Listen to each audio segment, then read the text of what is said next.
కాంగ్రెస్ నేత మైనంపల్లి హనుమంతరావు, కాంగ్రెస్ ఎమ్మెల్యే మైనంపల్లి రోహిత్ వీరి అనుచరులపై PD act తెరిచి బైండ్ ఓవర్ చేయాలి.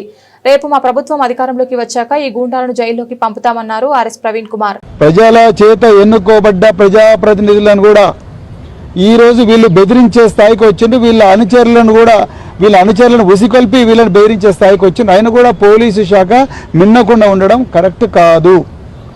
వీళ్ళకు మీరు ఊతం ఇచ్చినట్టు అవుతుంది. ముఖ్యమంత్రి అదే భాష మాట్లాడుతున్నాడు.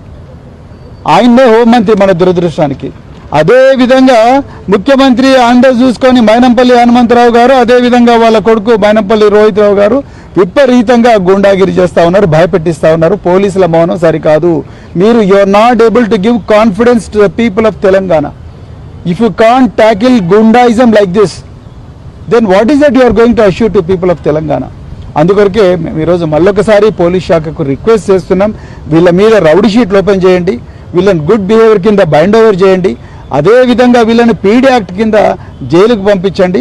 అదేవిధంగా చివరిగా ఒకటే చెప్తున్నాం, కేసీఆర్ గారు మా అందరికి కూడా ఒక మంచి సంస్కృతి నేర్పించిండ్రు, చట్ట ప్రకారం నడుచుకునే సంస్కృతి నేర్పించిండ్రు.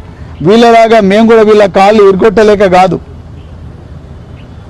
దయచేసి తెలంగాణ ముఖ్యంగా మైనంపల్లి హనుమంతరావు గారు, మైనంపల్లి రోహిత్ రావు, ఆయన అనుచరులు ఎవరైతే ఉన్నారో మేము ఆ పని చేయలేక కాదు, కానీ చట్టాన్ని గౌరవిస్తూ, రాజ్యాంగాన్ని గౌరవిస్తూ కేసీఆర్ గారు ఏ విధంగా అయితే నడుచుకోమన్నారో ఆ విధంగా నడుచుకోమన్నందుకే మేము ఇలా మరి సంయమనంతో బతుకుతున్నాం, సంయమనంతో రాజకీయాలు చేస్తున్నాం. ఇప్పటికైనా బుద్ధి తెచ్చుకోండి.